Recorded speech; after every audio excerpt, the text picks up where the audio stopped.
Good evening everyone. I hope सब अच्छे होंगे। पहले लॉगिन कर लेते हैं।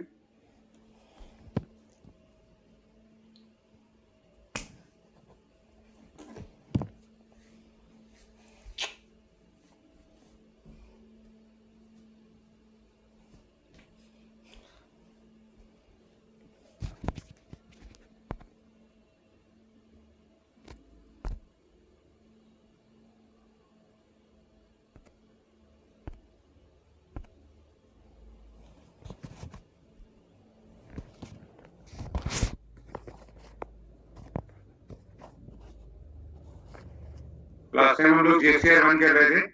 जीएससीआर वन में हम लोगों ने जो भी हैं ये सारे जो बॉक्सेस आ रहे हैं ये सारे हम लोगों ने कर लिए थे।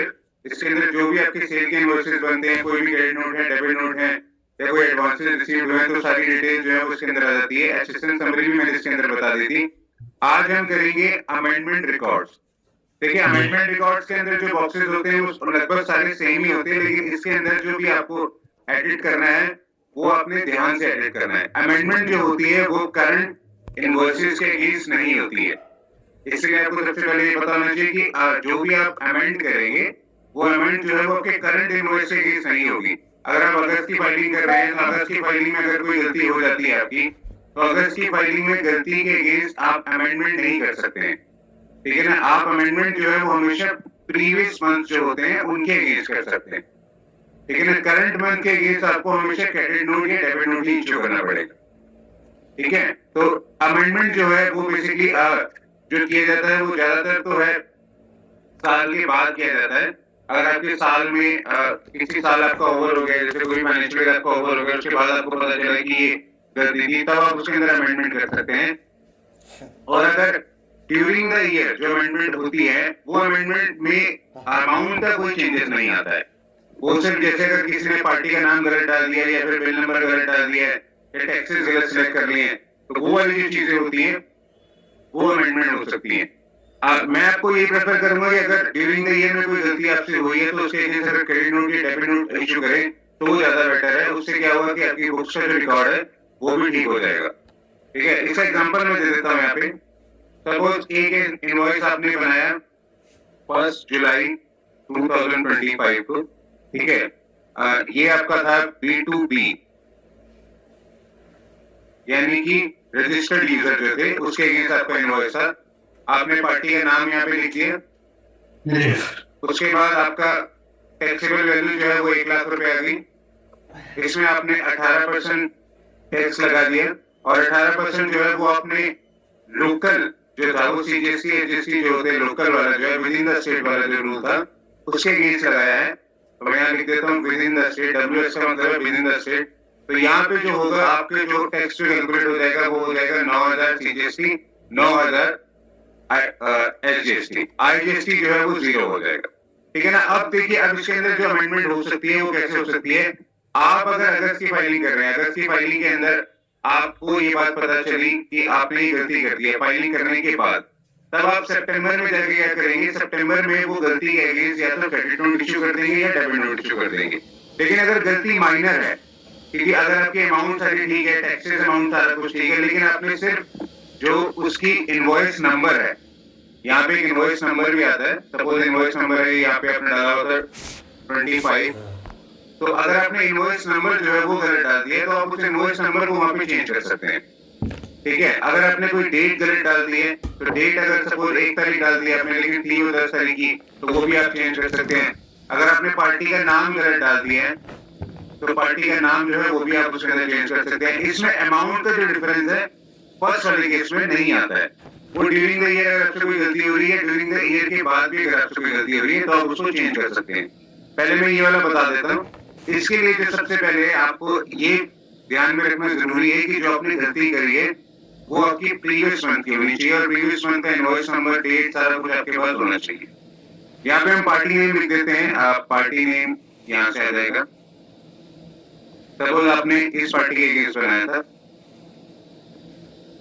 और पार्टी का नाम जो है वही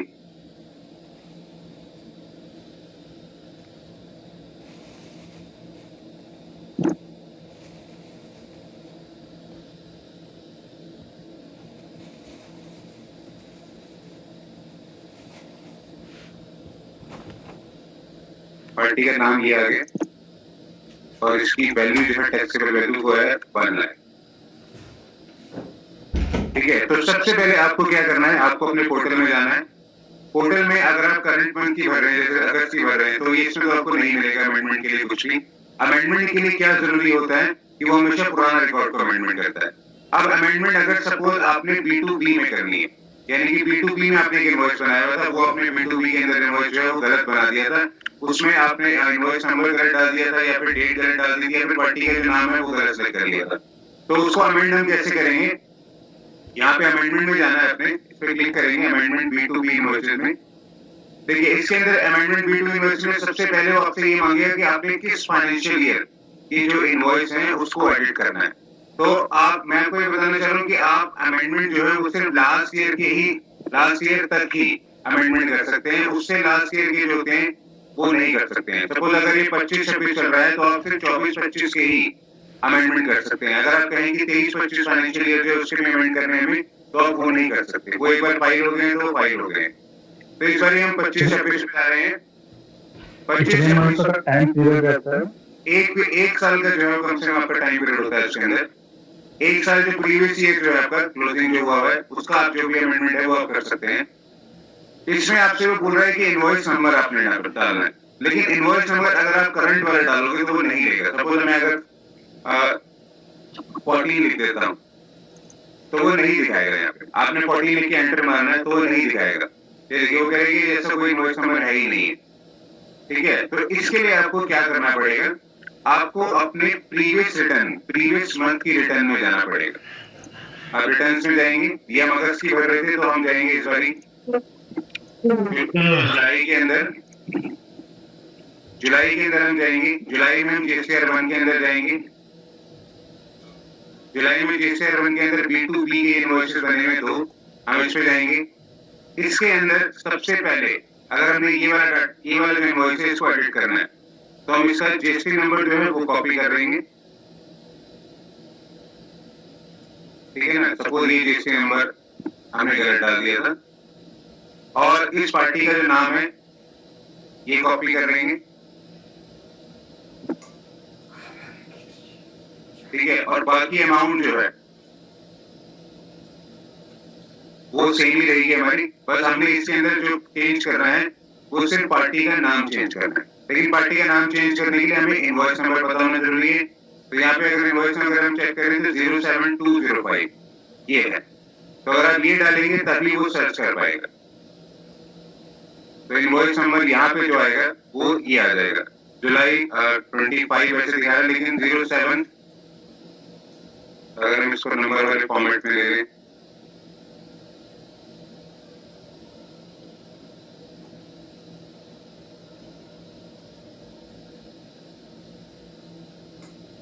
हम इसको इसमें ले लेते हैं।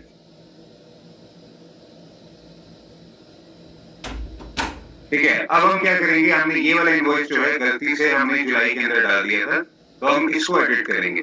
इसमें गलती क्या हुई थी हमसे, हमारे पास जो है इनवॉइस नंबर तो चलो सही है लेकिन हमने पार्टी का नाम जो है वो गलत डाल दिया। ठीक है ना, तो पार्टी का नाम इस बार हमें सही डालना है। यहाँ पे इनवॉइस को एडिट करने से पहले आपको ये जरूर चेक कर लेना है कि ये जो इनवॉइस आप एडिट करने जा रहे हैं ये विद इन द स्टेट का है या आउटसाइड द स्टेट का है। क्योंकि अगर विद इन द स्टेट का है तो आप विद इन द स्टेट का आउटसाइड वाली स्टेट में जब शिफ्ट करेंगे तो आपका टैक्स में डिफरेंस आएगा, तब वहां पे CGST नहीं आएगा, तब IGST आ जाएगा।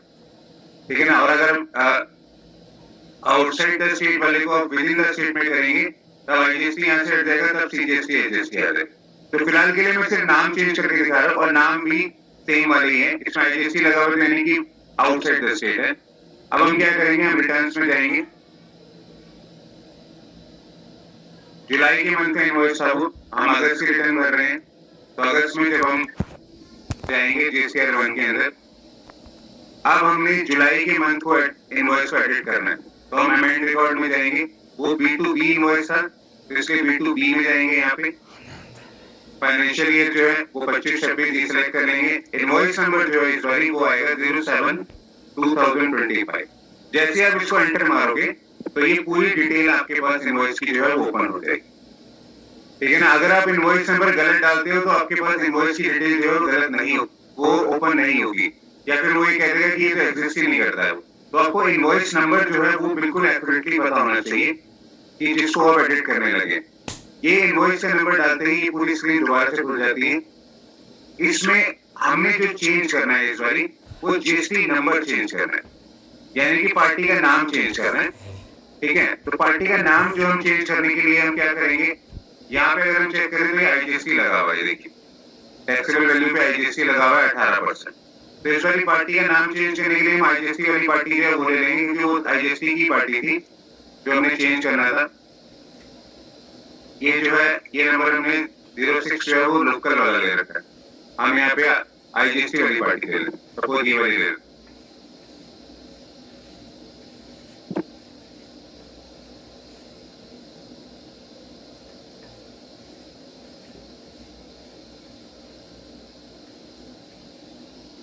ठीक है, तो ये हम जो राइट जो आपका राइट जीएसटी नंबर था हम उसको कॉपी करेंगे, यहाँ पे आके इसको डिलीट कर देंगे जो हमने रॉन्ग डाला हुआ था, और जो राइट जीएसटी नंबर है वो हम यहाँ पे पेस्ट कर देंगे। वो पेस्ट करने के बाद यहाँ नाम ऑटोमेटिकली चेंज हो जाएगा। उसके बाद वो ये पूछेगा ओरिजिनल इनवॉइस नंबर यही है ना 07, और रिवाइज डेट जो है वो यही है ना। अगर ये दोनों सही है तो आपने सेम डाल देना है। अगर आपने इनवॉइस नंबर चेंज करना है तब आपने कुछ तब जो है वो नया इनवॉइस नंबर आप वहां पे डालेंगे। अभी के लिए मैं सिर्फ सेम ही इनवॉइस नंबर ले रहा हूँ पहले फर्स्ट एग्जांपल के लिए। ठीक है, और डेट भी जो है हमारी एक साथ ही रहेगी।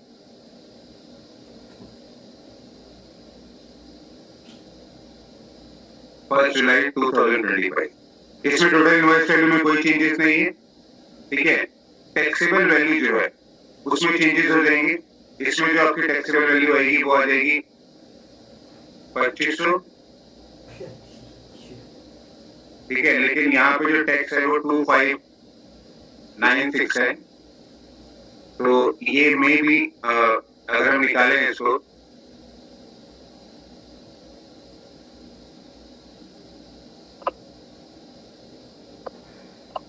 तो इसके अंदर 396 का जो है वो टैक्स है।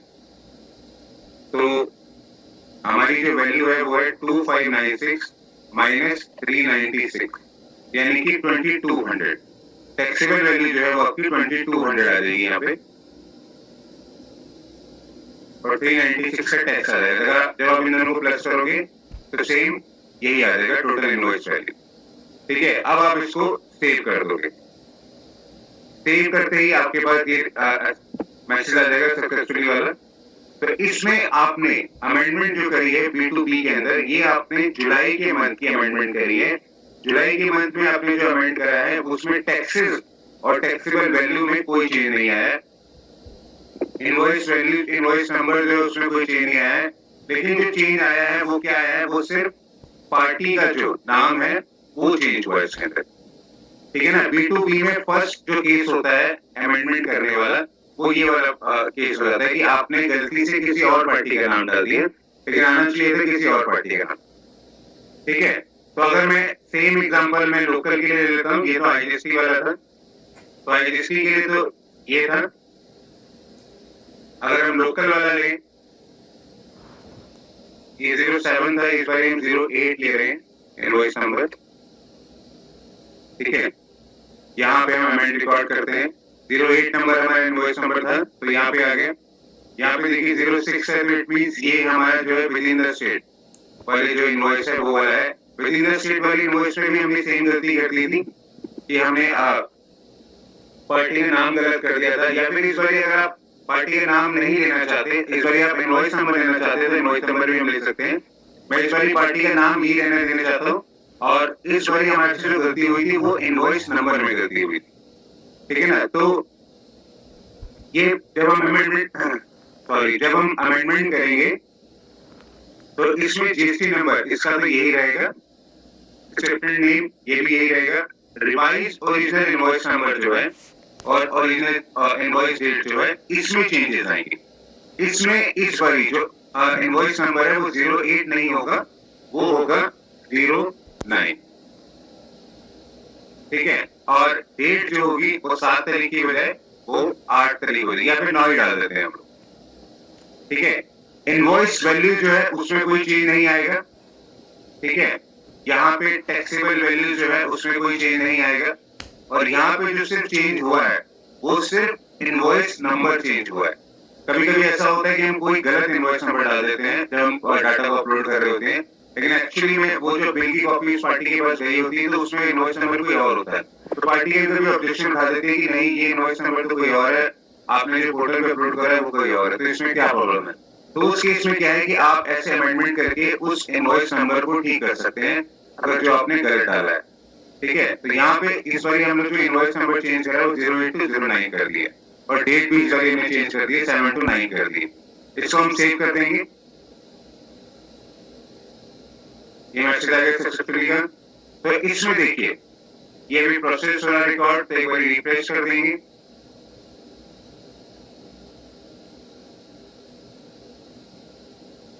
इसमें देखिए इसके अंदर अभी प्रोसेस विद एरर आ रहा है, ठीक है ना। ये एरर अभी इसलिए आ रहा है कि मे भी शायद जो ये हमने इनवॉइस नंबर चेंज करा है ये इनवॉइस नंबर उस समय वहां पे अवेलेबल ना हो, या फिर वो ये जो कंडीशन है वहां पे अवेलेबल ना हो, तो ये इसलिए एरर के अंदर आ रहा है। तो इसको आप दोबारा एडिट भी कर सकते हैं अगर ये एडिट ऐसे नहीं हो रहा है। तो यहाँ पे हम डिलीट कर देते हैं पहले, फिर से अमेंड करते हैं,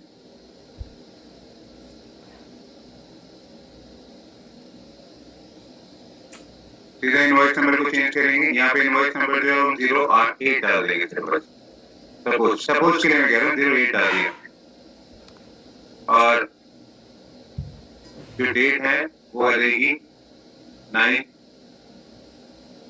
जुलाई। ये सेव हो गया, ये देखिए अब यहाँ पे ये प्रोसेस हो गया रिकॉर्ड, तो ये मींस कि वहां पे कोई एरर नहीं आया, ठीक है ना। कभी कभी ऐसा होता है कि 0825 लिख दिया, तो 08 की जगह हमें सिर्फ 08 ही लिखना है, 08 2024 लिखना है, 25 लिखना है, तो वो सारी चीजें वो हम लोग लिख सकते हैं। तो इस केस में अगर आप चेक करेंगे, इस केस में इनवॉइस नंबर ही सिर्फ चेंज हुआ है, इसमें पार्टी का नाम चेंज नहीं हुआ है, पार्टी की वैल्यू जो है वो नहीं चेंज हुई है, सब कुछ वही है, इसमें सिर्फ इनवॉइस नंबर चेंज हुआ है, 08 हुआ है। पहले 08 2025 था, लेकिन अब ये 08। तो अगली बार जब भी आप इनवॉइस नंबर को अमेंडमेंट में चेक करोगे तो वो 08 से मिलेगा आपको, अगर ये हम लोग फाइल कर देंगे, अगर ये वाली रिटर्न, ठीक है। और फर्स्ट वाले केस में क्या था कि फर्स्ट वाले केस में सब डेट्स वगैरह सही थी, लेकिन हमने इस बार नाम चेंज किया था इसका, ठीक है ना। तो ये जो था ये इसके अंदर नाम वाला था फर्स्ट वाले केस में, सेकंड वाले में इनवॉइस अगर आप चेंज कर लेते हैं तो वो वाली कंडीशन। थर्ड स्टेज में आते हैं कि जब हमने पूरा का पूरा टैक्स ही चेंज करना है, ठीक है। तो उस केस में क्या होगा, इसके लिए मैं पहले आपको जनरेट समरी करके दिखा देता हूँ, इसका इफेक्ट क्या आएगा। जनरेट समरी हम कर दी, ready to file, proceed to file. यहाँ पे जब आप अमेंडमेंट में देखोगे आप ये देखिए amendment to taxable outward supplies, यहाँ पे जब आप अमेंडमेंट देखोगे तो अमेंडमेंट में यहाँ पे 2 इनवॉइसेस आपने अमेंड करे, ठीक है ना। तो 2 इनवॉइसेस जो अमेंड करे हैं उसका नेट डिफरेंशियल अमाउंट, यानी कि अमेंडमेंट अमाउंट और ओरिजिनल अमाउंट का जो डिफरेंस है वो 0 है। वो 0 इसलिए क्योंकि हमने कोई भी टैक्सेबल वैल्यू या टैक्स अमाउंट को नहीं चेंज किया था, हमने सिर्फ नाम और डेट चेंज की थी, तो इसलिए अमेंडमेंट तो हुआ है लेकिन आपके टैक्सेस में कोई फर्क नहीं आएगा, ठीक है ना। इसमें आपके टैक्सेस के अंदर कोई फर्क नहीं आएगा कि आपने कम टैक्स जमा करा रखा था, पहले कम टैक्स का बिल बनाया हुआ था तो आपने इस बार ज्यादा कर दिया है, या फिर पहले ज्यादा टैक्स का बिल बनाया हुआ था इस बार कम कर दिया है, तो वो टैक्सेस वाला जो इफेक्ट है वो इसके अंदर नहीं आया हुआ है, क्योंकि इसमें सिर्फ 2 ही केस अभी हमने वो अमेंड करे थे, तो ये इसके 0 दिखा रहा है। अब हम क्या करेंगे, अब हम करेंगे टैक्स वाला इफेक्ट, बैक करेंगे पहले,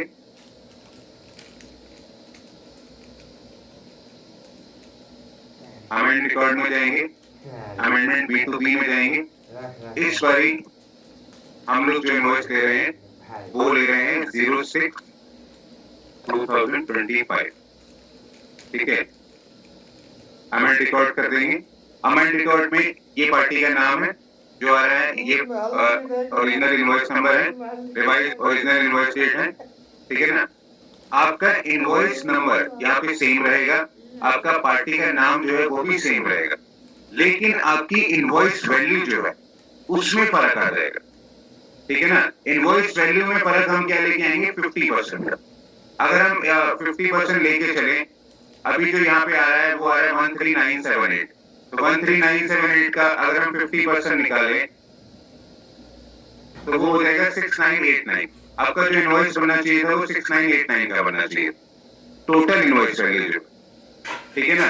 तो आपका जो नेट इफेक्ट आएगा वो इतना ही आएगा ना, 6989 का टोटल इनवॉइस वैल्यू के अंदर, क्योंकि हमने, मैं सिंप्लीफाइड में बता रहा हूँ कि मैं सिर्फ 50% का डिफरेंस दे रहा हूँ ताकि वो देखने में आसानी लगे, लेकिन वो ये जरूरी नहीं है कि आपकी जो इनवॉइस की वैल्यू है वो 50% से इफेक्ट करे, वो मे भी कभी कभी किसी जीएसटी गलत लगाने से भी हो सकती है, या फिर टैक्सेबल अमाउंट गलत देने से भी हो सकती है, तो वो जो इफेक्ट है वो सारे ऑटोमेटिकली उसके अंदर आ जाएंगे।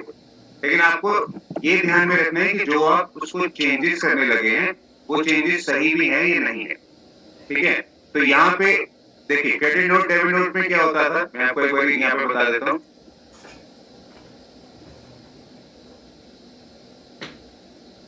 क्रेडिट नोट डेबिट नोट में क्या होता था कि आपने जो रॉन्ग अमाउंट बनाई है, ठीक है ना, और राइट अमाउंट अगर 50,000 की है, तो आप क्रेडिट नोट की जो अमाउंट बनाते थे वो 50,000 की बनाते थे, ठीक है ना। वो आप डिफरेंट वाली डिफरेंस जो आपकी अमाउंट है वो आप इसमें वो बनाते थे, ठीक है ना। इसके अंदर वो चीज नहीं थी कि आपने सेम अमाउंट डाली है या फिर वो जो पहले वाली अमाउंट थी वही डाली है, तो इसके अंदर वो चीज नहीं थी। इसके अंदर जो आपने क्रेडिट नोट बनाया था वो डिफरेंस अमाउंट का बनाया था, ठीक है ना। लेकिन यहाँ पे जब हम अमेंडमेंट करेंगे, अमेंडमेंट में क्या होगा, आप अमेंडमेंट में ओरिजिनल इनवॉइस वैल्यू डालेंगे, ठीक है ना। वो जरूरी नहीं है कि आपकी डिफरेंस अमाउंट के अकॉर्डिंग ही हो। सपोज अगर यहाँ पे ओरिजिनल इनवॉइस वैल्यू थी वो 60,000 थी, ठीक है ना, तो डिफरेंस अमाउंट कितना आ गया, वो 40,000 आ गया। तो इस बार जो आप अमेंडमेंट करेंगे तो 40,000 से नहीं करेंगे, वो आप ओरिजिनल इनवॉइस वैल्यू जो है वो डालेंगे यहाँ पे। तो मैं यहाँ पे ओरिजिनल इनवॉइस वैल्यू है वो जो मैं ले रहा हूँ वो 50% कम करके ले रहा हूँ, तो वो आपका आ जाता है, हमारा जो आ जाता है वो 6989 आ जाता है। रिवाइज इनवॉइस नंबर सेम रहेगा, इनवॉइस की वैल्यू जो है वो भी सेम रहेगी। ओके, वो 7 जून है, ये जरूर चेक कर लेना डेट सिलेक्ट करने से पहले, ठीक है। यहाँ पे जो वैल्यू आएगी वो आएगी 6989,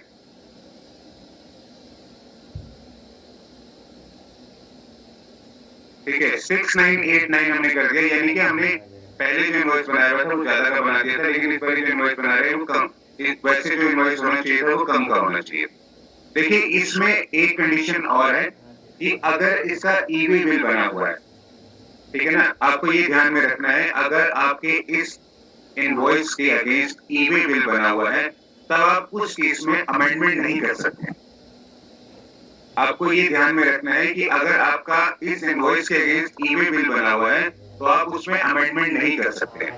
आपको तब क्रेडिट नोट ही पास करना पड़ेगा या फिर डेबिट नोट ही पास करना पड़ेगा, और उसके अगेंस्ट भी ईबे बिल जनरेट करना पड़ेगा। वो ईबे बिल भले ही चाहे इस बारी 50,000 से कम का, ठीक है ना। सपोज यहाँ पे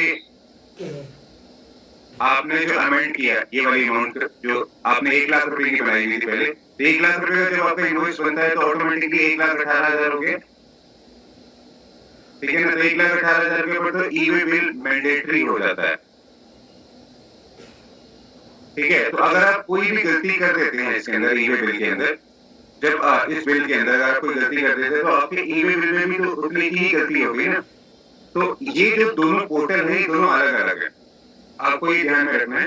अगर अमेंडमेंट सिर्फ बिल और नाम में है तो उसमें कोई प्रॉब्लम नहीं है, लेकिन ये जो पोर्टल है अमाउंट वाला जो पोर्टल है वो दोनों में अलग अलग डिफरेंस आ जाता है। अगर आप इस बार इस कोई अमाउंट को कम करने लगे, इसको अगर आप 60,000 करने लगे तो आपको ईबे बिल में भी उतने का इफेक्ट लेके आना पड़ेगा। तो वो इफेक्ट कैसे आएगा, वो 60,000 अमेंडमेंट करने से तो आने से रहा कि ईबे बिल अपने आप ठीक हो जाएगा, वो तो आने से रहा। तो इसलिए इसमें आपको क्या करना पड़ेगा, इसमें आपको क्रेडिट नोट बनाना पड़ेगा।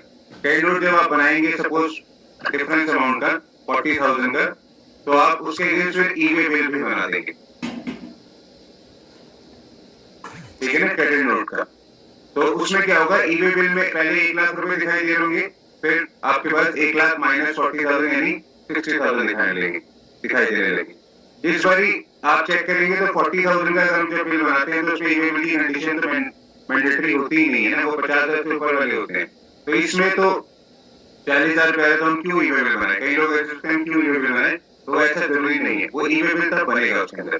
तो जिनके अंदर ई-वे बिल बने हुए हैं उसको आप अमेंडमेंट में नहीं लेके जा सकते। मैं आपको यहाँ भी क्लैरिफाई कर रहा हूँ, जिसमें ई-वे बिल बने हुए हैं आप उसको अमेंडमेंट में नहीं लेके जा सकते, उसको उसके अगेंस्ट आपको क्रेडिट नोट ही बनाना पड़ेगा।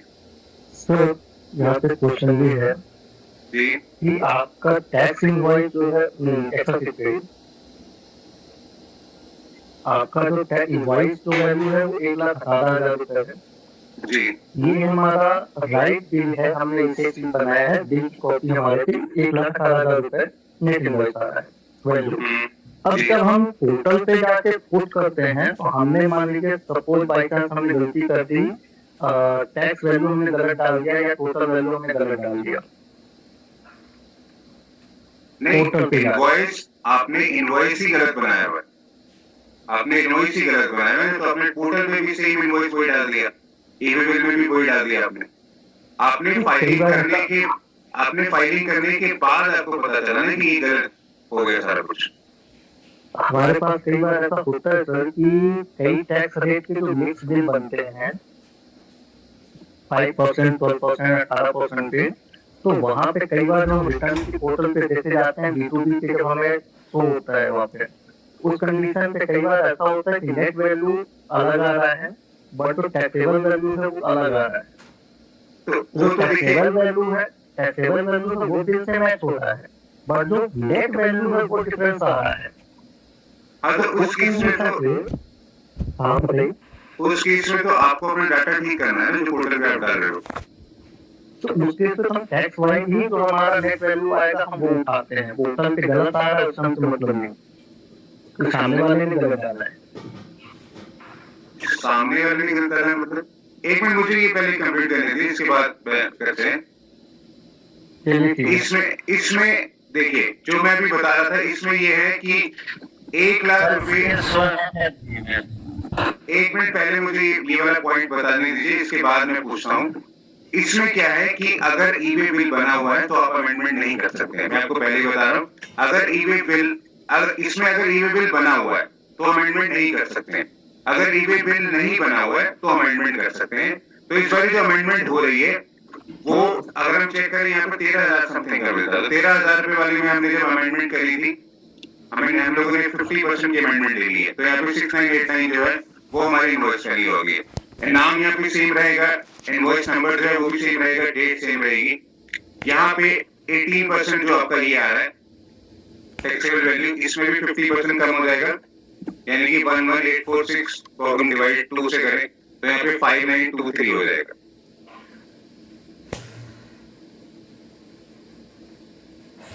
ठीक है, 5,923 होने के बाद टैक्स की अमाउंट है वो ऑटोमेटिकली कैलकुलेट होगी, आपने प्लस करके देख लेना है कि क्या वो आपके उसके साथ मैच हो रहा है। 533.07 प्लस 592 प्लस 533.07 प्लस 533.07, तो यहाँ पे आ गया आपका 6989.14। यहाँ पे आपकी जो वैल्यू आ रही है 6989 आ रही है, तो 0.14 जो आ रहा है वो आपने राउंड ऑफ किया होगा, तो 0.14 का जो इफेक्ट है वो आपका खत्म हो जाता है। अब आप क्या करोगे, अब आप इसको सेव कर दो। आपने सेव करा, मैसेज आ गया सक्सेस का। यहाँ पे ये जो प्रोसेस हुआ है रिकॉर्ड, ठीक है ना, ये अभी इन प्रोग्रेस है। इन प्रोग्रेस का मतलब है कि मे बी एरर भी मार सकता है। जब आप इसको रिफ्रेश करोगे, ओके इसने ले लिया है फिर, ठीक है। लेकिन यहाँ पे इस इनवॉइस के अगेंस्ट हमने क्या किया है, इसमें सारा कुछ सेम सही था, जीएसटी नंबर सही था, पार्टी का नाम सही था, इनवॉइस की डेट सही थी, इनवॉइस नंबर सही था, लेकिन टैक्स की जो अमाउंट थी उसमें डिफरेंट था, ठीक है ना। तो टैक्स की अमाउंट जब हमने इसको चेंज करी तो हमने बेसिकली ज्यादा पहले अमाउंट थी, हमने उसको इस बार कम किया, ठीक है ना, अमेंडमेंट से।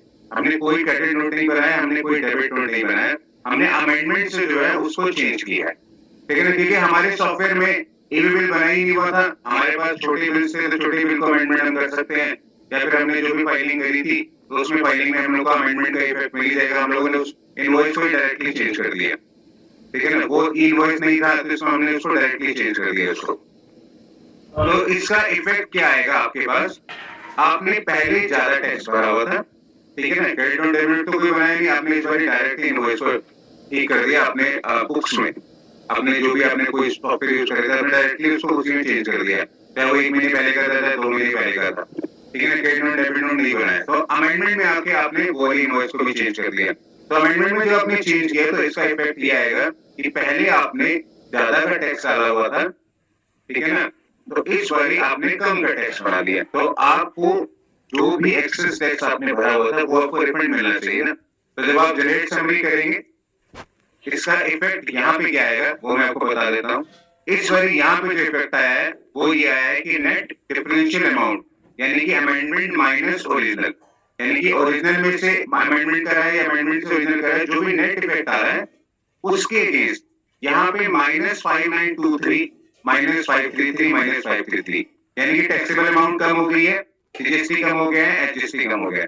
तो यानी कि आपने जो पहले टैक्स भरा हुआ था वो टैक्स जो है कम अब इस बार हो गया, तो आपको इसलिए जीएसटी वाले जो है इतने का इनपुट आपको दे देंगे, ठीक है ना। इसका इफेक्ट लिया है, इसमें क्रेडिट नोट डेबिट नोट नहीं है। देखिए क्रेडिट नोट डेबिट नोट अगर आपने इश्यू करा होता तो वो क्रेडिट नोट डेबिट नोट में वो इफेक्ट दिखते हैं। मैं यहाँ दिखा देता हूँ, क्रेडिट नोट डेबिट नोट जो मैं बनाए हुए थे वो यहाँ पे वो इफेक्ट दिखते हैं, ठीक है ना, कि आपने कौन सा प्लस किया है कौन सा माइनस किया है वो आपको यहाँ दिखता है। वो क्रेडिट नोट डेबिट नोट जो वाला इफेक्ट है वो यहाँ पे दिखता है, लेकिन अमेंडमेंट में जो है अमेंडमेंट में आपको वो सीधा यही दिख जाएगा, ठीक है ना। अमेंडमेंट में आपने कोई क्रेडिट नोट डेबिट नोट नहीं बनाया हुआ है, अमेंडमेंट आपने डायरेक्टली इनवॉइस जो है वो चेंज कर दिया बुक्स के अंदर जाके, चाहे वो 1 महीने पहले का था या 2 महीने का था, और यहाँ पे अमेंडमेंट में जाके आपने उस बुक्स को अमेंड कर दिया। लेकिन इसमें कंडीशन क्या है कि उस इनवॉइस के अगेंस्ट ईवे बिल नहीं बना होना चाहिए या ई इनवॉइस नहीं बना होना चाहिए, तभी आप उसको ऐसे अमेंडमेंट में एडिट कर सकते हैं टैक्सेबल वाले यूज के लिए, ठीक है ना। और 1 साल से पुराना नहीं होना चाहिए, क्योंकि उससे 1 साल से पहले वाला तो पोर्टल खुलेगा भी नहीं, ठीक है ना। अगर आपकी फाइनेंशियल ईयर 1 साल या 2 साल से पहले का है तो वो तो चेंज होगा ही नहीं ना। तो इसलिए इसको आपको ये जो बातें हैं आपको इसमें ध्यान रखना है, ठीक है। अब ये था अमेंडमेंट वाला जो था थर्ड केस था। फोर्थ केस में क्या है कि आपने कोई भी इनवॉइस बनाया है लेकिन वो इनवॉइस करना ही कैंसिल है, सॉरी, ठीक है ना। आपने कोई भी इनवॉइस बनाया है वो इनवॉइस को कैंसिल करना है। सपोज आपने, मैं इस वाले रिकॉर्ड को डिलीट कर देता हूँ, फर्स्ट वाले को 07 को, ठीक है। हमने 07 ये जो इनवॉइस था हमने बनाया और हमने पोर्टल पे फाइल भी कर दिया, ठीक है। अमेंड रिकॉर्ड में जा रहे हैं। अब हम इसको अगर हमने रिवर्स करना है तो हम बेसिकली क्या करेंगे, हम क्रेडिट नोट या डेबिट नोट बनाएंगे, उससे हम लोग रिवर्स कर सकते हैं इसकी इफेक्ट को। लेकिन कई लोग क्या करते हैं, कई लोग कहते हैं कि ओके नहीं छोड़ो यार, बिल तो गलती से डबल बन गया, तो डायरेक्टली कैंसिल ही कर देते हैं अपने सॉफ्टवेयर के अंदर, ठीक है ना। तो वो उनको तब भी ये बात ध्यान में रखनी है कि अगर उसे बिल बना हुआ है तो उसको कैंसिल नहीं करना है, इनवॉइस बना हुआ है तो उसको कैंसिल नहीं करना है।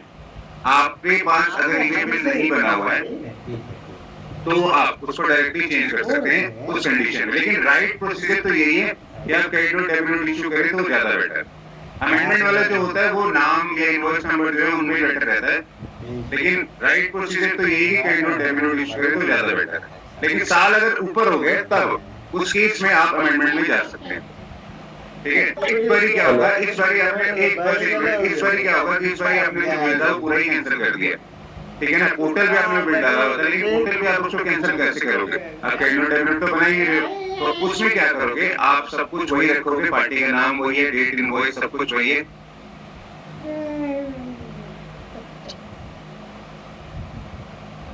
हम नौकरी को त्याग ये 7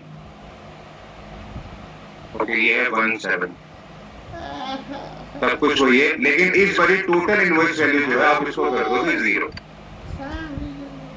ठीक है ना, तो टैक्सेबल वैल्यू जो है आपकी 0 हो जाएगी, तो आपका टैक्स भी ऑटोमेटिकली 0 हो जाएगा, यानी कि 396 का इफेक्ट मिल जाएगा हमें। यहाँ पे भी हम 0 कर देते हैं। ठीक है, वो आपने कैंसिल कर दिया ना, तो यहाँ पे भी हमने इससे 0 कर दिया सारा का सारा, इस बार हमने सेव भी कर दिया, ये हो गया सक्सेस। तो इसका इफेक्ट क्या आएगा, अब ये प्रोसेस में है, लेकिन ये प्रोसेस विद एरर आया है। ये देखिए, आप रिफ्रेश करके देख लीजिए, ये प्रोसेस विद एरर आया। तो इसमें आपको क्या करना है, कैंसिल जो अगर आपका इनवॉइस हो जाएगा, उसमें क्या करना है, एटलीस्ट 1 रुपीज की जो वैल्यू है वो जरूर डाल दें, एटलीस्ट 1 रुपीज की जो वैल्यू है वो जरूर डाल दें उसके अंदर, या फिर 0% में 0% वाला जो है उसके अंदर डाल दें। मैं दोबारा दिखा देता हूँ।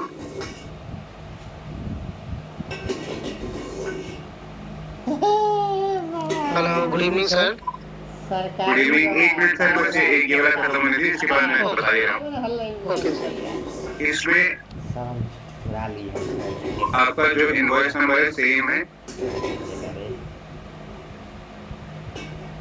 इनवॉइस की जो डेट है वो भी सेम है, इनवॉइस की जो वैल्यू है यहाँ पे आप 1 डाल सकते हैं या फिर 0 डालने से एक्चुअली ये इफेक्ट लेता नहीं है, इसलिए कह रहा हूँ। तो टोटल इनवॉइस वैल्यू जो है हमने 1 डाल दी है, तो 0% जो है उसमें आपने 1 डाल देना है यहाँ पे। ठीक है ना, 1% तो टैक्स तो ऑटोमेटिकली 0 ही हो गया ना, टैक्सेबल वैल्यू में 1 रुपीज का फर्क है, वो तो आप शॉर्ट एंड एक्सेस में एडजस्ट कर सकते हो। आप इसको 18% को हटा दीजिए, इसको आप कर दीजिए सेव, ये सक्सेस आ गया। ओके, यहाँ पे प्रोसेस भी हो गया रिकॉर्ड, एक बार रिफ्रेश करके दोबारा देख लेते हैं। तो यहाँ पे अगर आप चेक करेंगे कि ये जो 07 नंबर इनवॉइस था, इस बारी 1 हो गया ये, यानी कि इसके टैक्स तो भरना ही नहीं है। तो एक्चुअली हमने डबल इनवॉइस चढ़ा दिए थे, तो इसलिए हमने इसको कैंसिल ही कर दिया इस बारी पोर्टल पे भी। तो इसका इफेक्ट एक्चुअली में कहाँ आया होगा, हम जनरेट समरी करते हैं, जनरेट समरी करके रिफ्रेश करेंगे, ready to file, proceed to file, proceed to file में अमेंडमेंट में अगर हम यहाँ पे आए, तो यहाँ पे अगर आप चेक करिए वो 396 रुपीज जो हमने डबल इनवॉइस बना दिए थे, जिसको हमने 0 किया है अभी, या फिर एटलीस्ट 1 अमाउंट डाली है इसके अंदर, तो उतना का पूरा टैक्स जो है वो यहाँ पे माइनस में आ गया है। तो माइनस का मतलब यही है कि वो पैसा आपको वापस मिल जाएगा, अगर आपने जो ज्यादा पिछले महीने या उससे पिछले महीने भरा हुआ था, तो वो पैसा जो है आपको वो वापस मिल जाएगा। ठीक है, ये था हमारा 4th केस। अब किसी का कोई क्वेश्चन है अमेंडमेंट में यहाँ तक तो पूछ सकते हैं। हेलो सर, मेरी क्वेरी थी, जैसे कि हमारा जो एक केस है इनवॉइस है 2024 का अक्टूबर का, ठीक है, उसमें टैक्सेबल वैल्यू हमारी जो है टोटल इनवॉइस वैल्यू है वो हमने एक्यूरेट ठीक डाली है 2360 रुपये। ठीक है, जो हमने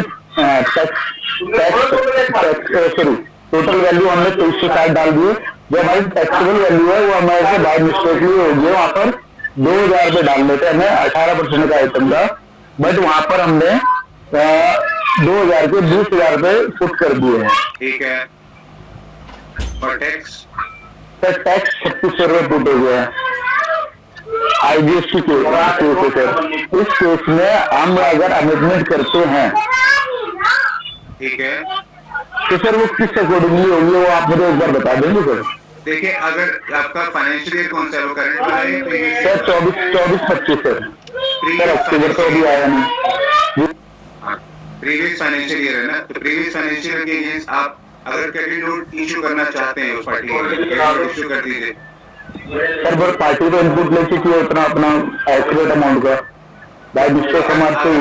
हाँ, अगर आप अमेंड भी करोगे अगर आप, तो पार्टी को तभी तो अपना इनपुट वो नहीं सर, पार्टी ने एक्चुअल दिया है, मतलब उसने 360 रुपये ही लिया है। अच्छा, उसने टैक्सेबल वैल्यू जो है वो सही ली है, टैक्स के जो है वो सही ली है, लेकिन आपने वो तो उस केस में क्या है कि आप अमेंडमेंट में जाके उसका इनवॉइस नंबर आप डालिएगा, उस इनवॉइस नंबर डालते ही आपका वो जो इनवॉइस है वो रिफ्लेक्ट हो जाएगा, उसमें जाके आप उसको टैक्सेबल वैल्यू को जो है वो चेंज कर देंगे और टैक्स अमाउंट को है वो जो चेंज कर देंगे, टोटल इनवॉइस वैल्यू जो है वो बचे रहने देंगे और सेव कर देंगे। ठीक है, रिवाइज डेट और रिवाइज इनवॉइस तो हमें चेंज नहीं करना है सर। हाँ, वो नहीं चेंज करना, वो आपने नहीं चेंज करना है। बस सर एक बार टोटल पे दिखा देंगे सर बस। हाँ, ये देखिए ना, आपने जब इनवॉइस नंबर डाला तो इनवॉइस नंबर डालने के बाद आपके पास डिटेल्स आ गई सर। जी सर। इसमें आपकी पार्टी का नाम चेंज नहीं होगा, इनवॉइस नंबर, इनवॉइस डेट ये नहीं चेंज होंगी। ठीक है sir. Revise invoice number, revise date भी यही आ जाएगी। ओके, जो हमने पिछले साल में फिल करी हुई है। टोटल इनवॉइस वैल्यू जो है वो आपकी वही थी, तो उसको आप वही रहने देंगे। आपने जो गलती करी है वो टैक्सेबल अमाउंट यहाँ पे गलती करी है और टैक्सेस में गलती कर दी है, तो आप इसको चेंज कर देंगे। Okay sir. ठीक है, तो आप इसको ओके चेंज। ठीक है सर। अभी तक किसी का जो क्वेश्चन है पहले वो पूछ लीजिए, तो समझ नहीं दोबारा। जिसका उधारी वगैरह मुझे कोई देते हैं उनका लिखा है क्या, जैसे कोई एडवांस पेमेंट देता है फिर उसके बाद देने देता है आधा, ऐसा कुछ? एडवांस पेमेंट कोई अगर देता है आपको तो हाँ, जीएसटी उसका करना है, फाइलिंग नहीं करना है। अगर वो आपकी रेगुलर पार्टी है तो आप नहीं कर सकते, हाँ, तो आप नहीं भी करेंगे तो चल जाएगा। लेकिन अगर वो एडवांस आपको किसी पार्टी ने दिया लेकिन आपने 1 साल तक उसको रोक लिया, 6 महीने तक रोक लिया, तो एटलीस्ट उसकी फिर जीएसटी फाइलिंग जरूर कर दीजिएगा। तो एडवांस रिपोर्ट करना है टोटल की कैसे करना है? एडवांस जितना आपको रिसीव है उसके ऊपर करना है। ओके, ठीक है। पहले जो क्वेश्चन था तो जो पर्सन जो टैक्स देकर पूछा वो ठीक है, आपने बता दिया। अब सेकंड मेरा क्वेश्चन ये है कि मान लीजिए किसी सामने वाली पार्टी ने भी अपना टैक्स अरेंज कर लिया, ठीक है, और हमने अपना बिना क्रेडिट नोट लिए हमने अपना बिल अमेंड कर दिया है, तो हम अपने बिना हमें क्रेडिट नोट दिए हाँ हाँ, हमने उस पार्टी को अब बिल अमेंड कर दिया है पोर्टल पे, ठीक है। तो सामने वाला उसको कैसे सुधारेगा? क्योंकि तो सामने वाला वो को उसके बाद अमेंडमेंट में वो रिकॉर्ड दिख जाएगा ना, वो अमेंडमेंट में वो रिकॉर्ड दिख जाएगा ना उसको। जब वो आपकी चीज आप अमेंडमेंट जो आपने किया है वो भी अगस्त में किया है ना। नहीं, जैसे कि मान लीजिए किसी पार्टी ने मुझे जनवरी को कोई बिल दिया था, अब मैंने उसका क्लेम कर लिया है फरवरी पे, ठीक है, ठीक है। अब वो बिल आज की डेट पे जून या फिर जुलाई में वो अमेंडमेंट कर रहा है, ठीक है, उसने अमेंडमेंट डाल दिया, तो हमने तो उसका क्लेम ले लिया है और सामने वाले ने हमको ना तो डेबिट नोट इशू किया ना तो क्रेडिट नोट इशू किया, ठीक है। उसने बिल अमेंड कर दिया है। तो हमारे पास जो टैक्स बुक्स में जो हमारा डिफरेंस आएगा उसे हम एडजस्ट कैसे करेंगे जिसकी वैल्यू पे और टैक्स पे? तो आपको उतना टैक्स के अमाउंट जो है वो वापस करनी पड़ेगी ना जीएसटी पोर्टल पे। आपको अपना आईटीसी उतना रिवर्स करना पड़ेगा ना। सपोज आपने 10,000 रुपए का आईटीसी क्लेम कर लिया किसी बिल के अगेंस्ट, लेकिन आपको जून 3 या 4 महीने बाद पता चला वो आईटीसी 10,000 नहीं था, वो आईटीसी था वो 7,000 था। ठीक है ना, तो 3,000 रुपए जो आपने एक्सेस क्लेम कर रखे थे, तो वो एक्सेस क्लेम जो आपने करे हैं वो आप करंट पीरियड की रिटर्न जब आप भर रहे होंगे तो उसमें आपको उतना आईटीसी जो है वो रिवर्स करना पड़ेगा। तो इसमें तो सर दो चीजें होती है, या तो हम पहले अपनी आईटीसी अपनी छोड़ दें लगा लें, हम अगर आपको पहले से ही सही पता है कि वो गलत फाइलिंग करी है उसने, तो आप पहले से ही उसको अपनी सही आईटीसी में ले सकते हैं। लेकिन अगर आपको नहीं पता लग पाया कि वो एक्चुअली में गलत फाइलिंग हुई है, क्या हुआ है, तो वो जब अमेंडमेंट करेगा ना बिल, तो आपके करंट पीरियड में वो रिफ्लेक्ट हो जाएगा। वो जब जिस मंथ वो अगस्त में अगर वो अमेंडमेंट कर रहा है तो अगस्त की जब आप 2B देखोगे तो उसमें अमेंडमेंट में आपको वो इफेक्ट दिख जाएगा। वो तो जैसे ही आपको वो इफेक्ट दिखेगा तो आप ही अपना जो आईटीसी है उतनी अमाउंट से रिवर्स कर देंगे। फिर तो या तो हम उस तरह में क्रेडिट नोट या फिर डेबिट नोट बनाएंगे, तो हमको माइनस करना पड़ेगा। हाँ, क्रेडिट नोट या डेबिट नोट बना सकते हैं, या अदरवाइज आप डायरेक्टली जो है उसको आप एक्सपेंसेस में डाल सकते हैं ना। और जो डिफरेंस आएगा उसको हम एक्सपेंस पे हाँ, एक्सपेंसेस में दिखा देते हैं। तो पोर्टल पे या तो हम इतनी आईटीसी जो भी डिफरेंस हमारा आ रहा है, तो हम अपनी जब प्रीव्यू फाइल करेंगे तो उसको हम पोर्टल पे कैसे एडजस्ट करेंगे? जो आप रिवर्स बता रहे हैं, तो पहली कंडीशन या तो हम उतनी आईटीसी हम पहले उसको छोड़ दें। सर अपना 10,000 का आईटीसी था, बनता था 7,000 का, ठीक है ना। आपने पोर्टल पे जो 10,000 पे देखे, आपने पोर्टल पे 10,000 देखे, ये आपने देखे जनवरी में, ठीक है ना। तो आपने भी क्या करा, 10,000 रुपए क्लेम कर लिया, ठीक है। लेकिन जब इस पर्सन ने अमेंडमेंट फाइल करी, वो फाइल करी जून में, ठीक है ना। तो जून में जब अमेंडमेंट फाइल करेगा, इसने 10 की जगह 7,000 कर दिया, तो आपके पोर्टल पे ऑटोमेटिकली 3,000 रुपए का डेबिट दिखने लग जाएगा। तो जब वो दिखेगा तो ऑटोमेटिकली आपने उसको अपनी बुक्स के अंदर और अपने पोर्टल में उतनी अमाउंट से रिवर्स कर दें। नहीं, तब क्रेडिट नोट डेबिट नहीं बनाएंगे ना, तब आप उस इनवॉइस के अगेंस्ट जो है आप एक्सपेंसेस बुक करेंगे ना, कि आपने आईजीएसटी जो था, जीएसटी जो आपने ज्यादा ले लिया था, तो आप उसको रिवर्स कर रहे हैं, ठीक है ना। आप उसकी पार्टी के अमाउंट से रिवर्स करेंगे ना। सपोज पार्टी का बिल ही 10,000 रुपए का था, अब वो कह रहा है कि 7,000 का हो गया वो बिल, तो 3,000 का डिफरेंस जो है वो चाहे जीएसटी मिला के है, चाहे टैक्सेबल अमाउंट मिला के है, तो इसका इफेक्ट कहाँ आएगा? वो आपका पहला इफेक्ट जो है वो पार्टी के बैलेंस में आएगा, और सेकंड इफेक्ट जो है वो जीएसटी में आएगा।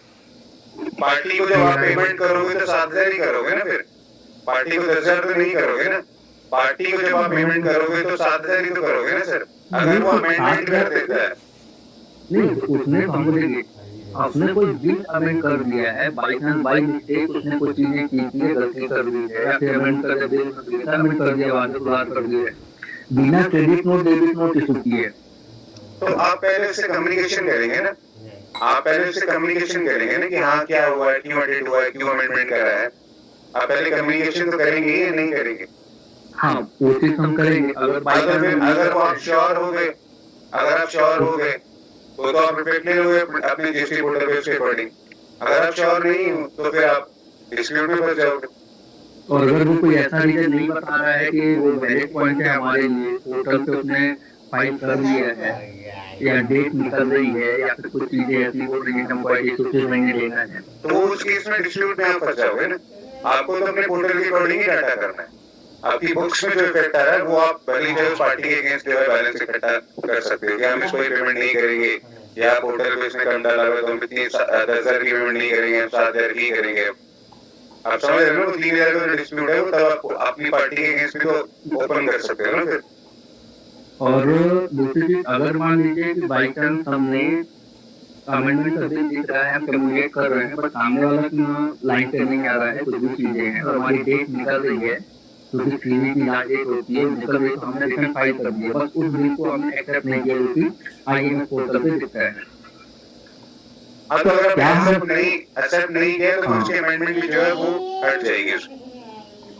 तो क्या हम आगे, तो हम आगे महीने में उसको ले सकते हैं, सामने वाले से कम्युनिकेट करके खुद भी करके? सर, आईएमएस पोर्टल का मतलब ही यही है कि अगर कोई भी पार्टी आपके अगेंस्ट गलत बिल फाइल कर रही है, अगर आपको लगता है कि वो बिल गलत है, तो आप क्या कर सकते हैं, आईएमएस पोर्टल पे जाके, ये आईएमएस पोर्टल होता है, मैं आपको दिखा देता हूँ,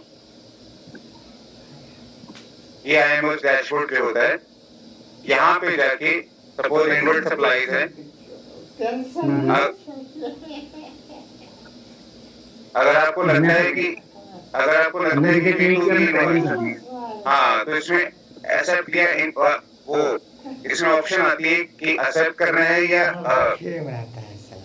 वो नॉट एक्सेप्ट करना है, तो वो आप जब उस पर क्लिक करेंगे तो आप उसको हटा सकते हैं वहां से। हमने उसको रिजेक्ट नहीं किया, एक्सेप्ट नहीं किया, पेंडिंग पे डाल दिया, जब आगे जब अगले महीने हमारा कम्युनिकेशन होगा तो मुझसे चीजें डिस्कस करेंगे अपनी। हाँ, तो फिर आप पेंडिंग में डाल दीजिए, तब उस केस में तो आप कुछ नहीं इफेक्ट लेंगे, आप उसको पेंडिंग में डाल दीजिए। हाँ, पेंडिंग में डाल के अगर आगे की ठीक है। हाँ, नॉट एक्सेप्टेड और पेंडिंग इज इक्वल टू 0, मैं आपको बता रहा हूँ, कोई इफेक्ट नहीं आएगा। अच्छा, तो पेंडिंग में डालने के बाद आगे के महीनों में कभी अगर हमारे उससे कम्युनिकेशन होता है, कुछ भी चीजें होती है, तो हम आगे उस चीज को एक्सेप्ट कर सकते हैं। हाँ, फिर उसको एक्सेप्ट कर सकते हैं।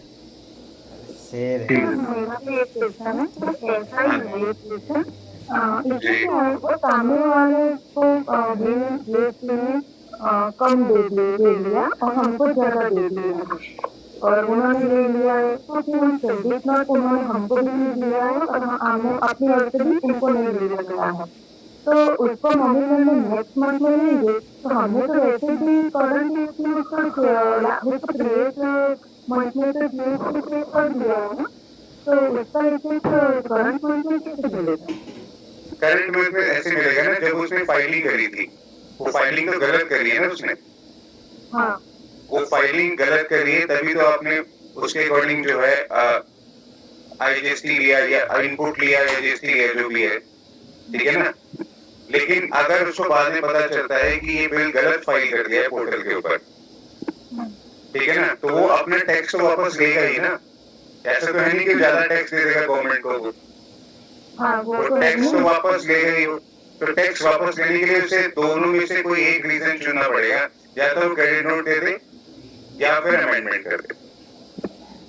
ओके, और वो उस मंथ में जो हमने पे कर दिया है, तो फिर उन्होंने चेंज किया और हमने बोला आपने कैसे, और हमने उसमें नहीं डाला हो, लेकिन हमको पता चला है कि ये अब गलत बिल दे दिया आपने, पोर्टल में अलग दिया है, तो क्रेडिट नोट तो कुछ नहीं दिए, तो हम अपनी ओर से अमेंडमेंट में डाल सकते हैं?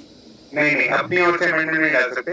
आप उस बिल को एक्सेप्ट ही ना करिए, आईएमएस डैशबोर्ड में जाके आप उस बिल को एक्सेप्ट ही ना करिए, आप उसको नॉट एक्सेप्टेड में कर दीजिए। तो जब आप नॉट एक्सेप्टेड करेंगे तो उसके बाद ऑटोमेटिकली नोटिफिकेशन पहुंच जाएगी ये बिल नॉट एक्सेप्टेड हुआ है तो क्यों हुआ है। और ये सब मैन्युअली करना पड़ता है? हाँ, वो मैन्युअली करना पड़ेगा। तो फिर हमारे वो जो भी सॉफ्टवेयर यूज कर रहे हैं इसमें से उनको निकाल देना पड़ेगा? हाँ, बुक्स में से भी आपको बिल जो है वो निकालना पड़ेगा। सर किसी ने हमारा बिल रिजेक्ट किया आईएमएस में, तो वो नोटिफिकेशन सर कहाँ पे शो होता है? वो आपको अपने उसमें जीएसटीआर के अंदर 1 में या फिर 2B में शो हो जाएगी वो, अगर रिजेक्ट करेंगे ना। या फिर ये जो जैसे ये आपका आता है आईएमएस डैशबोर्ड जो है, वो आउटपुट सप्लाई जब आप देखोगे ना, पहले इनवर्ट देख रहे थे आप, तो इस बार आउटपुट सप्लाई जब आप देखोगे तो वो यहाँ पे दिख जाएगा आपको, इसने अगर कोई रिजेक्ट करा है कुछ भी करा है जीएसटीआर 1 है अगर, वो आपको यहाँ दिख जाएगा। तो वो नंबर ऑफ रिकॉर्ड्स 2 आ रहे हैं ना अगर यहाँ पे, तो यहाँ पे वो स्टेटस दिख जाएगा आपको, यहाँ पे वो स्टेटस आपको दिख जाएगा कि नॉट एक्सेप्टेड या एक्सेप्टेड, या अगर उसने कोई एक्शन लिया ही नहीं, वो उसको लगता है कि सब कुछ ठीक चल रहा है तो एक्शन लेना नहीं चाहता, तो ऑटोमेटिकली सब कुछ ठीक है फिर। सर ये आईएमएस पोर्टल का, हेलो हाँ जी सर, जैसे मैंने परचेज किया है पार्टी से मशीनरीज वगैरह लिए हैं, तो वो पार्टी अपना वाइंड अप कर चुकी है कंपनी का, तो उसने वो लास्ट मंथ में जो है रिटर्न नहीं डाले। हर मंथ का उसका स्टेटस एक्टिव दिखा रहा था, अब जब हमने रिटर्न चेक करने की कोशिश की इनपुट लेने के लिए, तो उसने रिटर्न ही नहीं डाली है। अब उसके लिए हम क्या करें, अगर वो हमसे कुछ भी कॉन्टैक्ट वगैरह नहीं हो पा रहा कि हम कैसे इनपुट लें, तो ये आईएमएस पे कैसे केस वगैरह करना चाहे तो कैसे करेंगे? आईएमएस से केस नहीं होता, अगर उसने रिटर्न नहीं डाली तो आपको उसी को बोलना पड़ेगा कि आप अपनी रिटर्न्स को जो है वो अपडेट करें। नहीं सर, अगर वो अपडेट नहीं कर रहा, वो हमारी बात नहीं सुन रहा है, तो फिर उसके केस में हम क्या करेंगे? उस केस में आप कुछ नहीं कर सकते, आपको उसको ही बोलना पड़ेगा कि आप अपनी रिटर्न्स को जो है अपडेट करें। अगर वो नहीं करेगा अपडेट तभी बिल आप ले सकते हैं ना।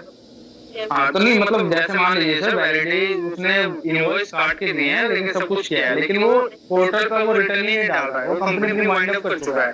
7-8 लाख का केस है मेरा अभी फिलहाल के कंपनी का, तो उसमें वो क्या है, रिटर्न डाल दे रहा है। तो अब पार्टी कह रही है कि मेरे को इसके अगेंस्ट केस करना है कि ये अपनी रिटर्न, तो उसके केस में कंज्यूमर में जा सकते हैं, तो जीएसटी ऑफिस पे जा सकते हैं, वहाँ पे आप कंप्लेन कर सकते हैं। अगर वो तब भी नहीं सुनता है तो कंज्यूमर फॉरम का लीगल पोर्टल होता है, आप वहाँ पे जाकर उसके अगेंस्ट कंप्लेन कर सकते हैं। नहीं तो ये सर आईएमएस वगैरह में नहीं कुछ कर सकते सर? नहीं, आईएमएस वगैरह में कुछ नहीं कर सकता। आईएमएस जो अभी इन्होंने जून से स्टार्ट किया है वो इसीलिए स्टार्ट किया है कि आपका जो भी क्रेडिट है आपको पोर्टल पे पहले नजर आएगा, ठीक है ना। आपको पोर्टल पे क्रेडिट आपको नजर नहीं आ रहा है तो आप इनपुट जो है वो नहीं ले सकते हैं। आप अगर आपके पास 10 बिल है, सपोज परचेज किया है आपके पास, लेकिन पोर्टल पे आपके पास 8 बिल शो हो रहे हैं, तो 2 बिल का इनपुट जो है आप नहीं ले सकते। आईएमएस पोर्टल का रूल यही है। तो फिर मेरे को सर उसको कंज्यूमर फॉर्म के तहत केस करना पड़ेगा क्या? तो आप, हाँ, तो आपको पहले जीएसटी डिपार्टमेंट में जा सकते हैं, इस डिपार्टमेंट में अगर चाहे क्या मतलब वहां से एक्शन हो जाए, ठीक है। अगर वहां तक नहीं होगा वो अगर वहां तक नहीं होगा फिर आप कंज्यूमर कोर्ट में जा सकते सर जैसे वो पार्टी मेरी गुजरात की पार्टी है और मैं यहाँ दिल्ली से रजिस्टर्ड हूँ, तो फिर मेरे को गुजरात से केस करना पड़ेगा दिल्ली से? नहीं, वो तो आपको वहीं पता लगेगा, वो तो आपको वहीं कोर्ट का मुझे ज्यादा नहीं पता है, तो वो आपको वहीं पता लगेगा। सर मेरी क्वेरी थी सर अभी मेरी आपसे बात हुई थी सर प्लीज जो हमने अमेंडमेंट डाली थी 2300 वाली, अगर इन केस उसमें जो हमारा टैक्स था वो पूरा 3600 रुपए का अगर क्लेम किया हुआ है तो उसे रेक्टिफाई हम टेबल नंबर 9 में करेंगे ना, और 9C में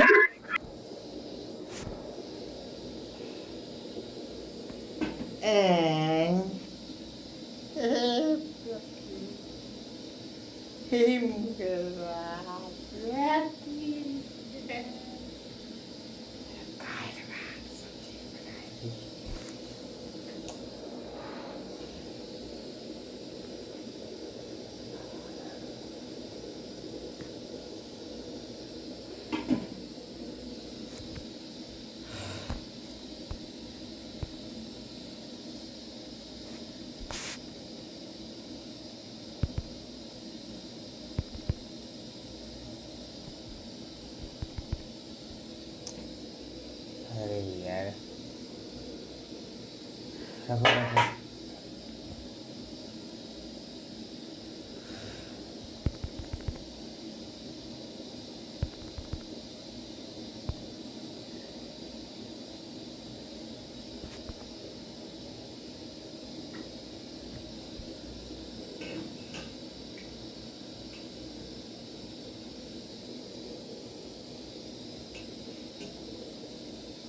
चावल दाल बना रहे थे।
Good evening everyone, I hope सब अच्छे होंगे।